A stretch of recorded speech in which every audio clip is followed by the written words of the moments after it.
नमस्कार दोस्तों, मैं रत्नेश सर आप सभी का स्टडी 91 में स्वागत करता हूं। और कैसे हैं आप सभी? उम्मीद करता हूं आप सभी स्वस्थ होंगे, जहां भी होंगे मस्त होंगे। दोस्तों आज बहुत ही इंपॉर्टेंट टॉपिक लेके आया हूं, जिससे कि आपके एग्जाम में चाहे यूपी टेट हो या सुपर टेट हो या सी टेट, हर एग्जाम में एक या दो क्वेश्चन इस टॉपिक से जरूर आता है। चाहे तो आप प्रीवियस ईयर क्वेश्चन उठा के देख सकते हैं दोस्तों। और दोस्तों न कि केवल सी टेट, यूपी टेट और सुपर टेट, बल्कि अगर आप कंपटीशन की तैयारी कर रहे हैं तो उसमें भी इस टॉपिक से एक या दो क्वेश्चन जरूर आता है। बहुत ही इसलिए बहुत इंपॉर्टेंट टॉपिक है। और कॉपी कलम लिए रहिएगा दोस्तों। एक बार वीडियो को ज़्यादा लाइक कर दीजिएगा और शेयर कर दीजिएगा। और आइए स्टार्ट करते हैं अपनी क्लास दोस्तों। बहुत ही धांसू और धमाकेदार क्लास होने वाली है आज की दोस्तों। सर्वप्रथम ये आपके स्टडी 91 में कुछ बैचेस दिए गए हैं दोस्तों। Hindi, UP TET, super TET, UP police constable, PCS और यूसी नेट का दोस्तों आप सभी इसको ज्वाइन कर सकते हैं। और ये नंबर दिए गए हैं दोस्तों, ठीक है। नेक्स्ट आइए स्टार्ट करते हैं दोस्तों। जैव विविधता, आखिर जैव विविधता होती क्या है, जैव विविधता की परिभाषा क्या होती है, इसके बारे में आज हम जानेंगे दोस्तों, बहुत ही संक्षेप से दोस्तों, ठीक है। आइए जानते हैं जैव विविधता के बारे में दोस्तों। जैव विविधता से तात्पर्य होता है कि पृथ्वी पर पाए जाने वाले जैव विविधता से है, अर्थात जैव विविधता का अर्थ किसी भी निश्चित या भौगोलिक क्षेत्र में पाए जाने वाले जीवों एवं वनस्पतियों की संख्या से है, तथा इसका संबंध पौधों के प्रकारों, प्राणियों एवं सूक्ष्म जीवों से है। किंतु जैव विविधता जीवों की वैधता तक ही सीमित नहीं है, बल्कि इसके अंतर्गत उस पर्यावरण को भी शामिल किया जाता है जिसमें वह निवास करते हैं। दोस्तों जैव विविधता का तात्पर्य होता है बहुत ही सरल भाषा में कि विभिन्न प्रकार के जो जीव होते हैं और ये एक स्थान पर मान लीजिए इकट्ठा हो गए, और उनकी अधिकता को ही, उनकी यानी कि व्यापकता को ही दोस्तों क्या कहते हैं, अध्ययन को क्या कहते हैं, जैव विविधता कहते हैं। आप बहुत ही सरल भाषा में, इतनी बड़ी डिफिनेशन आप लिख रहे हैं, बहुत ही सरल भाषा में मैंने इसको डिफाइन किया है। जैसे कि दोस्तों जैव विविधता अगर आपसे कोई पूछे, यानी कि भिन्न भिन्न प्रकार के, दो बार मुंह में जैव यानी भिन्न भिन्न प्रकार के क्या दोस्तों, जीव जंतु, भिन्न भिन्न प्रकार के क्या जीव जंतु दोस्तों, और जीव दोस्तों भिन्न भिन्न प्रकार के क्या जीव दोस्तों, और बहुलता जिनकी क्या हो, अधिकता हो, बहुलता हो और अधिकता हो दोस्तों, उन्हीं का हम जो अध्ययन करते हैं उसे क्या कहते हैं दोस्तों, उसे कहते हैं जैव विविधता। उसे क्या कहते हैं, जैव विविधता कहा जाता है। यानी कि भिन्न भिन्न प्रकार के जीवों का अध्ययन करने की अधिकता या बहुलता का अध्ययन ही क्या कहलाता है, जैव विविधता कहलाता है दोस्तों। बहुत ही सरल भाषा में क्या कहलाता है, जैव विविधता कहलाता है दोस्तों। तो ये चीज है दोस्तों बहुत ही सरल भाषा में।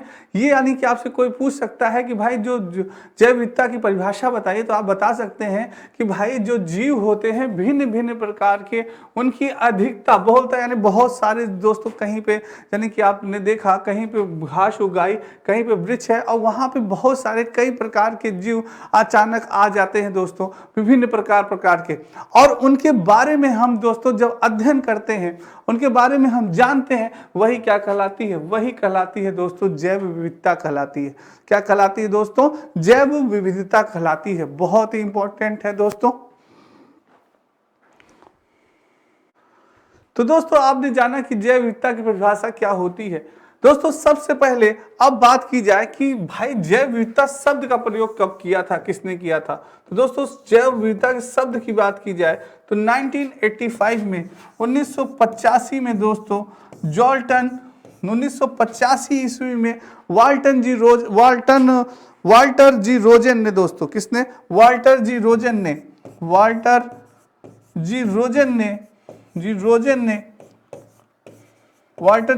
ने सर्वप्रथम दोस्तों क्या किया था, वाल्टर जी रोजन ने जैव विविधता शब्द का प्रयोग किया था दोस्तों। यानी कि 1985 में वाल्टर जी रोजन ने सर्वप्रथम जैव विविधता शब्द का प्रयोग किया था दोस्तों। पर आपसे एक और पूछ सकता है कि व्यवहारिक प्रयोग दोस्तों, जैव विविधता का व्यवहारिक प्रयोग किसने किया था, व्यवहारिक प्रयोग। अगर आपसे कोई पूछे दोस्तों जैव विविधता का व्यवहारिक प्रयोग किसने किया था, तो एक साल बाद वही 1986 में दोस्तों किसने किया था, विल्सन जी ने किया था। किसने किया था दोस्तों, विल्सन महोदय ने किया था। किसने किया था, विल्सन महोदय ने किया था। किसने किया था, विल्सन महोदय ने।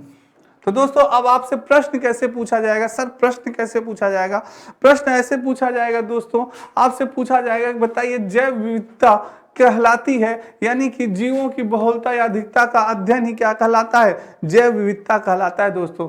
या दूसरा क्वेश्चन आपसे पूछा जाता है कि जैव विविधता शब्द का सर्वप्रथम प्रयोग किसने किया था, तो आप बता सकते हैं 1985 ईस्वी में वाल्टर जी रोजन ने किया था। किसने किया था? वाल्टर जी रोजन ने किया था।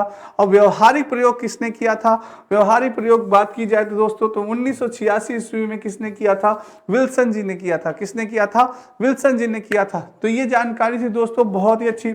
अब बात करते हैं दोस्तों जैव विविधता की शर्तों की। क्या आखिर जैव विविधता की शर्त कैसे है, कैसे जैव विविधता के बारे में हम जानेंगे कि कहाँ पे जीव जंतु निवास करते हैं, कहाँ पे विभिन्न प्रकार के जीव जंतु कैसे निवास करते हैं, क्या रीजन होता है, क्या कारण होता है, तो आइए जानते हैं। तो दोस्तों जैव विविधता के शर्त के अनुसार 2 रीजन होता है, या तो वर्ष भर सर्वाधिक तापमान। क्या होता है? वर्ष भर सर्वाधिक तापमान, जैसे कहीं पे भी हमेशा पूरे साल दोस्तों, पूरे साल क्या हो, तापमान कैसा हो, वर्ष भर सर्वाधिक तापमान, गर्म हो तापमान, क्या हो दोस्तों, तापमान क्या हो, गर्म। और वर्ष भर कहीं भी दोस्तों क्या हो, वर्ष भर सर्वाधिक वर्षा हो, क्या हो, वर्ष भर क्या हो, सर्वाधिक वर्षा हो। 2 शर्तें होती है दोस्तों हमेशा, कोई सीजन ही नहीं, वर्ष भर हमेशा दोस्तों क्या हो, वहां पे वर्षा होती रहे, वर्ष भर क्या हो, तापमान गर्म हो वहां पे। तो ये चीजें हैं दोस्तों, 2 शर्तें होती हैं जहां पे जीव जंतु सारे यानी विभिन्न प्रकार के जीव जंतु निवास करते हैं। 2 प्रकार की शर्तें, या तो वहां पे हमेशा वर्षा होती रहे या वहां पे हमेशा दोस्तों तापमान गर्म हो। तो आइए होता कैसे, रहते कहाँ हैं, तो सबसे इसके बारे में थोड़ा सा जानते हैं दोस्तों। मान लीजिए ये जो गोला है ये आपकी क्या है, पृथ्वी है। क्या है ये? पृथ्वी है दोस्तों। ये गोला जो है वो आपकी क्या है, पृथ्वी है, यानी कि आपकी क्या है, अर्थ है दोस्तों। क्या है आपका? अर्थ है दोस्तों। क्या है? अर्थ है, पृथ्वी है।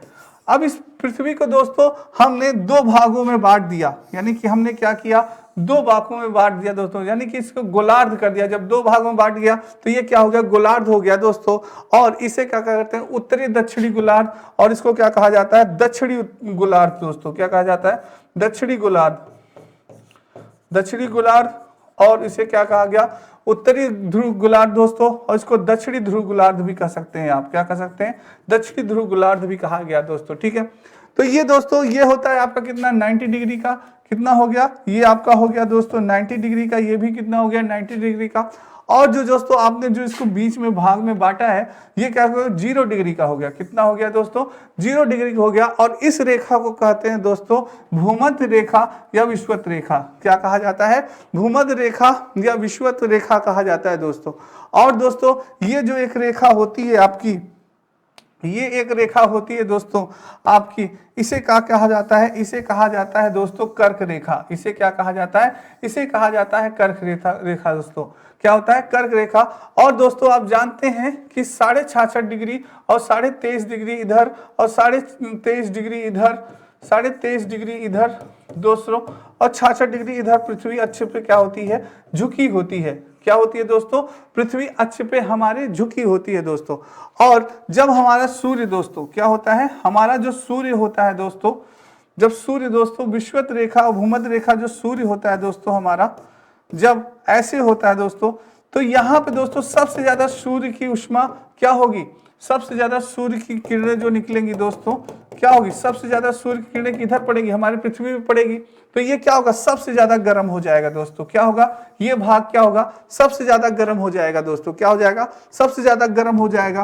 तो यानी आपका ये कौन सा भाग हो जाएगा दोस्तों, उष्ण कटिबंधीय भाग हो जाएगा। कौन सा भाग हो गया, उष्ण कटिबंधीय भाग हो गया दोस्तों। क्या हो गया, उष्ण कटिबंधीय भाग हो गया दोस्तों। यानी कि यहाँ पे ये उष्ण कर्क रेखा और मकर रेखा दोस्तों, यानी ये क्या हो गया, उष्ण कटिबंधीय भाग हो गया, भूमध्य रेखा विषुवत रेखा सबसे ज्यादा दोस्तों गर्म हो गया यहाँ पे। और जैसे ही दोस्तों अब आप देखिए कि हमारी पृथ्वी की किरणें अब इस पे पड़ेगी, किस पे पड़ेगी, इस वाले भाग पे पड़ेगी। किस पे पड़ेगी, इस वाले भाग पड़ेगी, तो थोड़ा तिरछी हो जाएगी। तो दोस्तों जब सूर्य का प्रकाश थोड़ा तिरछा पड़ेगा तो उसका प्रभाव क्या होगा, कम हो जाएगा। उसका प्रभाव क्या होगा, थोड़ा कम हो जाएगा। सीधा सीधा पड़ रहा है तो क्या तेज तापमान होता है, पर थोड़ा तिरछा हुआ तो क्या हो, कम हो गया।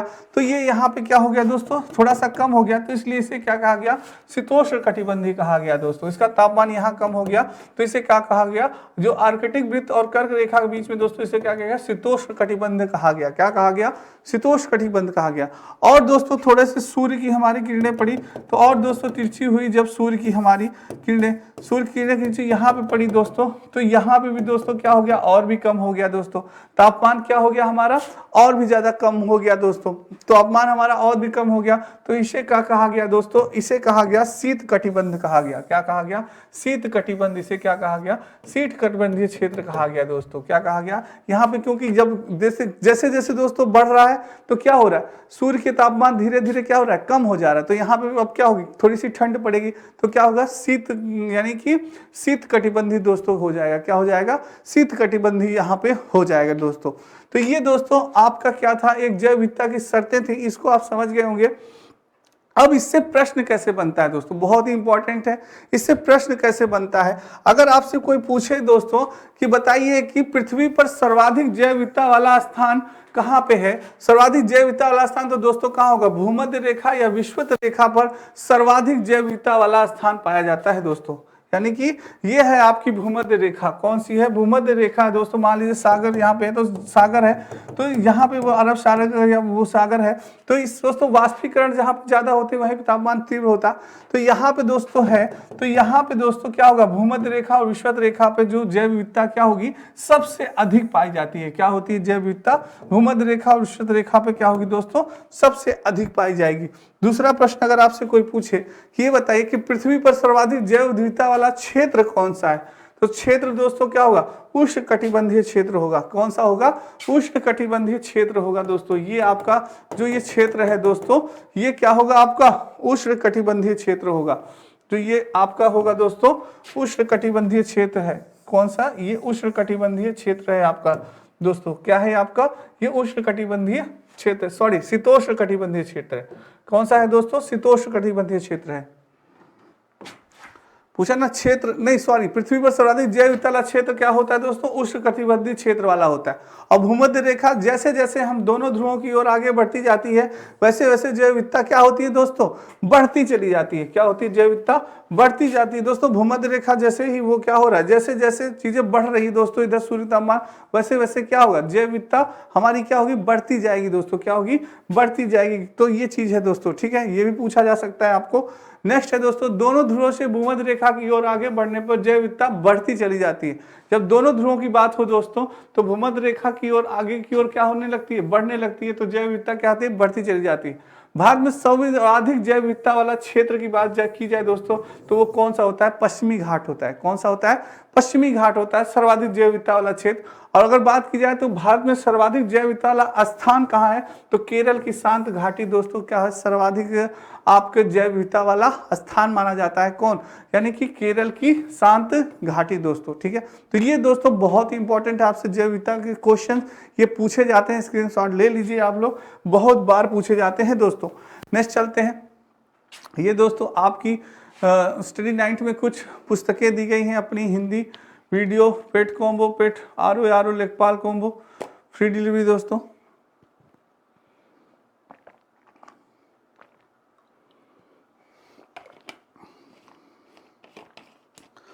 आइए दोस्तों टेस्ट चलते हैं। अब दोस्तों जैव विविधता के प्रकार के बारे में बात करते हैं। जैव विविधता के प्रकार में तो दोस्तों जैव विविधता का अध्ययन समुदाय, प्रजाति एवं प्रजातियों के आनुवंशिक विविधता के आधार पर 3 भागों में विभाजित किया गया है। कितने भागों में दोस्तों, 3 भागों में विभाजित किया गया है। आनुवंशिक विविधता, प्रजाति विविधता, सामुदायिक या परितंत्र विविधता। दोस्तों इन विविधता के प्रकार में टाइप्स के बारे में हम लोग कल पढ़ेंगे। किसके बारे में, इन तीनों भागों के बारे में, यानी आनुवंशिक विविधता के बारे में, प्रजाति विविधता के बारे में और सामुदायिक परितंत्र विविधता के बारे में। दोस्तों आज हम लोग केवल जैव विविधता के बारे में पढ़ेंगे दोस्तों।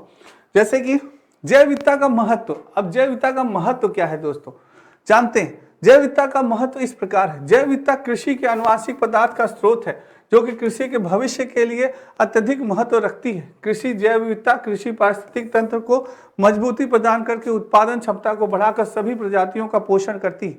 दोस्तों हमारी कृषि के लिए जैव विविधता बहुत ही उपजाऊ, बहुत ही उपयोगी होती है, जिससे कि हमारी जो जमीनें होती हैं वो क्या होती हैं, उपजाऊ होती हैं। तो वो दोस्तों यानी जैव विविधता का हमारे कृषि क्षेत्र पे बहुत ही ज़्यादा प्रभाव पड़ता है। तो ये दोस्तों उसकी क्षमता क्या हो जाती है, बढ़ा देती है। जो कृषि की क्षमता होती है, यानी मृदा की क्षमता, जो आपकी भूमि की क्षमता होती है मृदा यानी मिट्टी की जो क्षमता होती है दोस्तों, वो क्या करती है, जैव विविधता हमारी बढ़ा देती है दोस्तों, और सभी प्रजातियों का क्या करती है, पोषण करती है। इसलिए दोस्तों नेक्स्ट है दोस्तों, जैव विविधता में ह्रास प्रत्यक्ष रूप से सामाजिक जीवन को प्रभावित करता है। जैव विविधता परितंत्र को स्वस्थ एवं स्थिर बनाए रखती है। जैव विविधता के ह्रास के कारण ही आज ग्लोबल वार्मिंग तथा अम्लीय वर्षा जैसी समस्याएं उत्पन्न हो गई हैं दोस्तों। जैव विविधता के कारण ही दोस्तों रीजन है जिस कारण से आज हमारे ग्लोबल वार्मिंग का, अम्लीय वर्षा का, इन सारी बहुत ही ज़्यादा जो कि हमें दोस्तों जिनसे बहुत ज़्यादा नुकसान हो सकता है, ये चीज़ें हम झेल रहे हैं दोस्तों। इसका रीजन यही है, जैव विविधता की कमी के कारण दोस्तों। तो ये चीज़ है, ग्लोबल वार्मिंग और अम्लीय वर्षा जैसी समस्याओं का हम क्या कर रहे हैं, सामना कर रहे हैं। जैव विविधता से अत्यधिक उत्पादों की प्राप्ति होती है, जिसमें प्रत्यक्ष एवं अप्रत्यक्ष रूप से आर्थिक लाभ अर्जित किया जाता है। मनुष्य को मृदा की उत्पादन क्षमता बढ़ाने के लिए जैविक खाद फसलों के बीच संकरण विधि द्वारा नई उन्नति प्रजातियों की प्राप्ति जैव विविधता से ही प्राप्त होती है दोस्तों। जो हमें जैविक खाद प्राप्त होती है, हमें जीवों के माध्यम से होती है, जानवरों के माध्यम से हमें प्राप्त होती है, न कि रासायनिक खादों का प्रयोग दोस्तों। अगर हम रासायनिक खादों का प्रयोग करते हैं तो मैंने आपको बताया था कि रासायनिक खाद बहुत ही खराब होते हैं, जिससे कि जिसको हम भी जब ग्रहण करते हैं दोस्तों, तो कई बीमारियों से हम भी क्या हो जाते हैं, ग्रसित हो जाते हैं दोस्तों। इसलिए जितना कम से कम हो रासायनिक खादों का प्रयोग करें, ज़्यादा से ज़्यादा जैविक खादों का प्रयोग करें, तो दोस्तों जो अनाज होता है, उत्पन्न होता है, वो क्या होता है, पौष्टिक होता है और हमारे लिए क्या होता है, लाभदायक होता है। नेक्स्ट चलते हैं, ये आपके वीडियो ग्रामर का नया बैच प्रारंभ दोस्तों, महाबचत ऑफर मात्र 1299 रुपये में आप सभी से ज्वाइन कर सकते हैं। आइए दोस्तों नेक्स्ट चलते हैं। चलिए दोस्तों स्क्रीनशॉट ले सकते हैं इसका दोस्तों आप लोग। आइए नेक्स्ट चलते हैं। प्रकृति से मनुष्य को फल एवं फूल की प्राप्ति हमेशा से होती रही है। मनुष्य आज पारिस्थितिक पर्यटन को बढ़ावा देने के लिए पालतू जानवर पक्षियों का संरक्षण, चिड़ियाघर के माध्यम से पौधों व वृक्षों का संरक्षण और उनके प्राकृतिक सौंदर्य को वनस्पतिक उद्यान द्वारा संरक्षित करता रहा है। मानव की अस्तित्व हमेशा से ही जैव विविधता की इन प्रजातियों से जुड़ा हुआ है। क्या है दोस्तों, जो प्रकृति से मनुष्य का फल एवं फूल की प्राप्ति होती है हमेशा दोस्तों।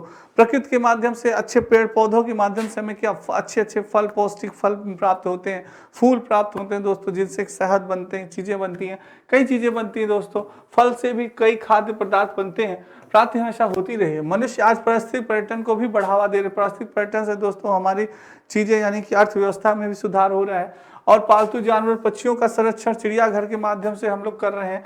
पौधों और वृक्षों का भी हम संरक्षण कर रहे हैं, उनके प्राकृतिक सौंदर्य को भी वनस्पति उद्यान द्वारा भी संरक्षित किया जा रहा है। मानव का अस्तित्व हमेशा से ही जैव विविधता की इन प्रजातियों से जुड़ा रहता है। जैसा कि मैंने आपको बताया था दोस्तों कि जैव विविधता के अंतर्गत जैसे मानव का अस्तित्व जो होता है हमेशा वनस्पतियों, पौधों से, जीव जंतुओं से भी जुड़ा होता है। आप जानते हैं, जैसा कि मैंने आपको बताया दोस्तों, कि आप जानते हैं कि पौधों से हमें क्या प्राप्त होता है, ऑक्सीजन प्राप्त होता है, और पौधे हमसे क्या प्राप्त करते हैं, कार्बन डाइऑक्साइड प्राप्त करते हैं दोस्तों। तो अगर हमारा अस्तित्व समाप्त होगा तो उनका भी अस्तित्व समाप्त हो जाएगा, और उनका अस्तित्व समाप्त हुआ तो हमारा भी अस्तित्व समाप्त हो जाएगा। इसलिए उनका संरक्षण करना हमारा दायित्व है, हमारा कर्तव्य है, हमारा फर्ज है। विश्व में उन पादपों की प्रचुरता है जिनमें चिकित्सा संबंधी गुण पाए जाते हैं। विश्व के अनेक क्षेत्र जैसे भारत में ही औषधियों एवं जड़ी बूटियों की अनेक प्रजातियां पाई जाती हैं, जिनसे अनेक रोगों का उपचार सदियों से होता आ रहा है।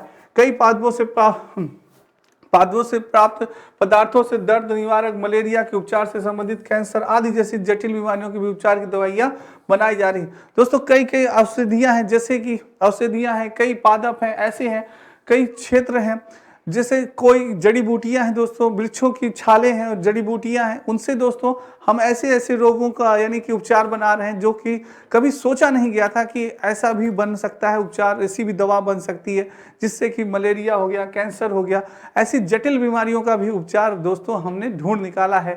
किसके? वनस्पतियों के माध्यम से, पेड़ पौधों के माध्यम से, इनके माध्यम से दोस्तों। ठीक है, नेक्स्ट है, प्रकृति ने वातावरण को पूर्ण रूप से संचालित किया है। मनुष्य एवं अन्य पशु श्वसन क्रिया द्वारा ऑक्सीजन ग्रहण करते हैं तथा कार्बन डाइऑक्साइड को निकालते हैं। इसके विपरीत पौधे कार्बन डाइऑक्साइड लेते हैं और ऑक्सीजन देते हैं। यह क्रिया प्रकाश संश्लेषण कहलाती है। क्या कहलाती है दोस्तों? प्रकाश संश्लेषण कहलाती है।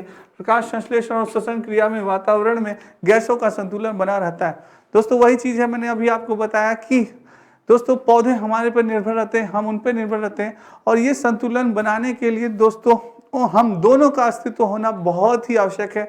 जहां दोस्तों हमारी कमी हुई तो उनका विनाश निश्चित है, जहाँ उनकी कमी हुई तो हमारा भी विनाश निश्चित है। तो इसलिए ये दोनों बैलेंस बनाना हमारे लिए बहुत उपयोगी है।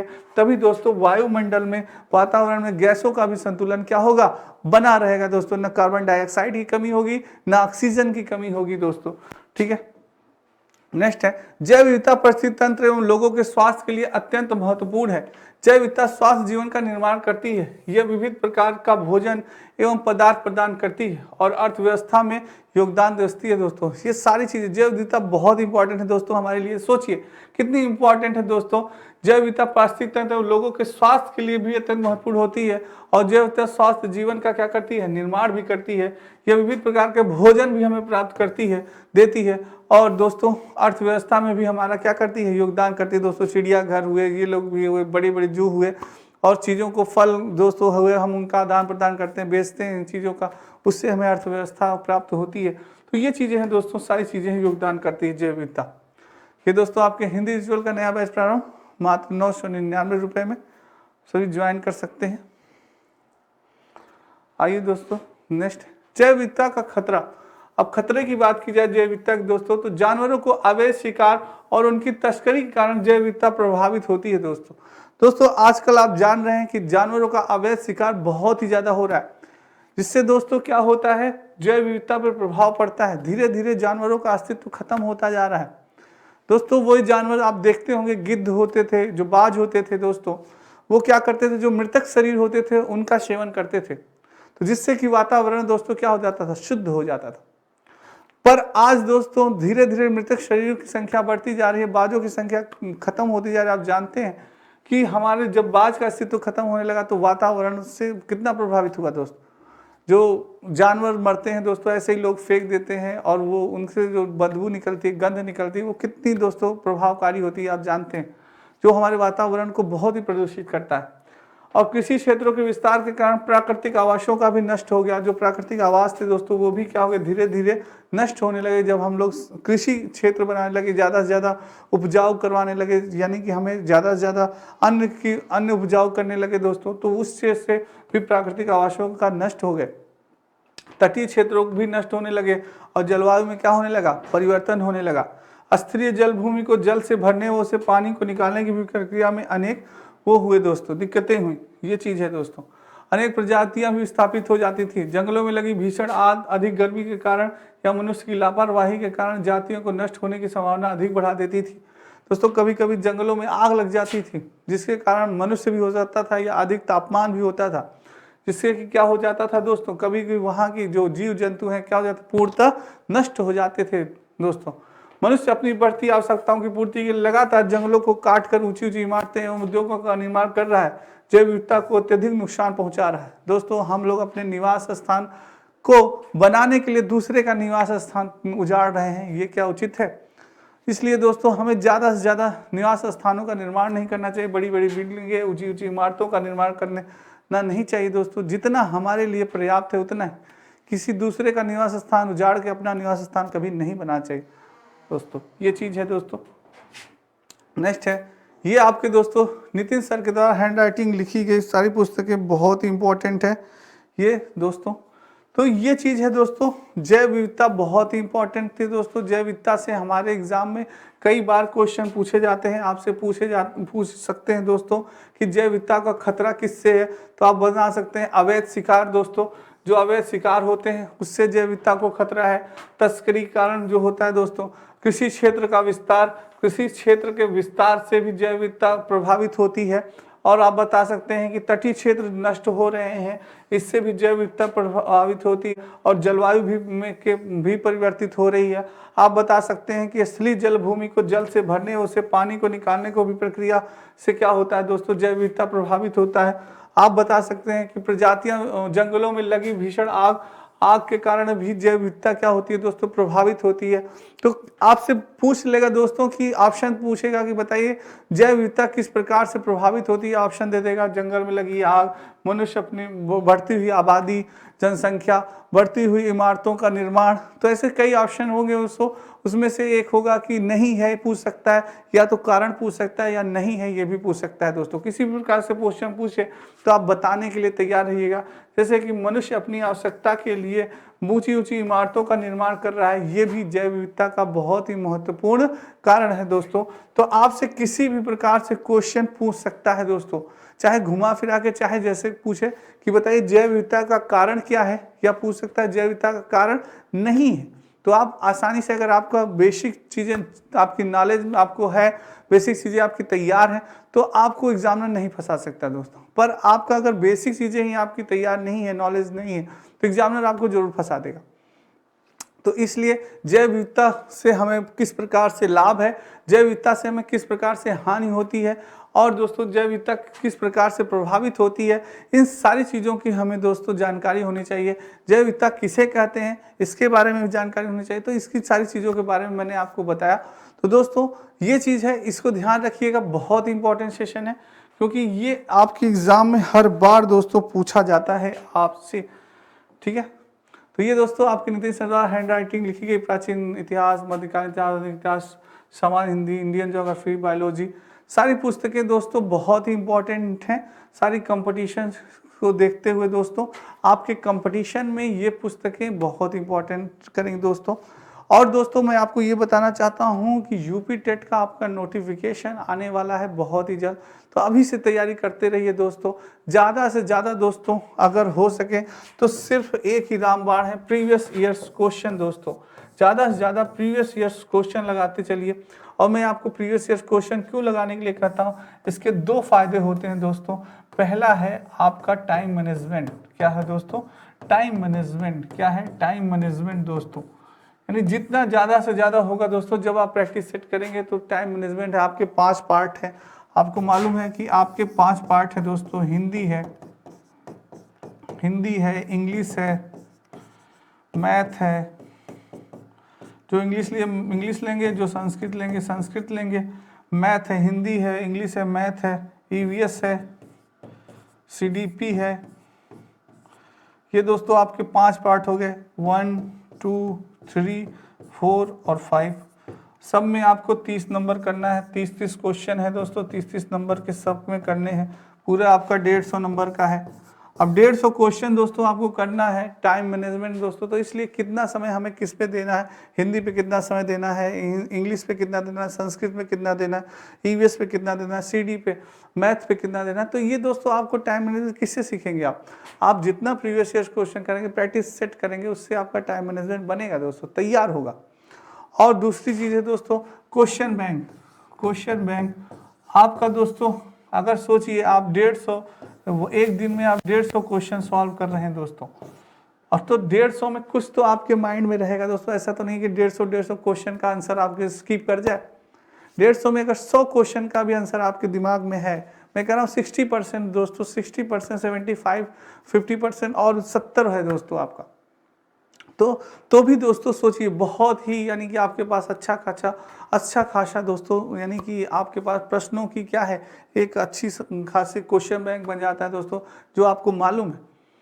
तो दोस्तों आप जानते हैं यूपी टेट हुआ, सुपर टेट हुआ, सी टेट हुआ, सब में दोस्तों क्या होता है, क्वेश्चन रिपीट होता है। क्वेश्चन क्या होता है? रिपीट होता है दोस्तों। आप देखा होगा अभी 2017 में ऐसा पेपर हुआ था, फिर क्वेश्चन रिपीट हुआ था। तो 2000 अभी जो पेपर हुआ था दोस्तों, उसमें 2017 का पूरा क्वेश्चन आ गया था, तो रिपीट हुआ था। तो दोस्तों ये चीज़ें होती रहती हैं, तो इसलिए मैं आपको कहता हूँ ज़्यादा से ज़्यादा प्रीवियस ईयर क्वेश्चन लगाते रहिए और 1 बाय 1 सारी चीज़ों को पढ़ते रहिए। ठीक है दोस्तों, तो आज के लिए इतना ही दोस्तों। आज की क्लास आपको कैसी लगी, कमेंट बॉक्स में कमेंट ज़रूर करिएगा। मेरे सभी बच्चों को एक बार राधे राधे, जय श्री कृष्ण दोस्तों, और जय हिंद दोस्तों।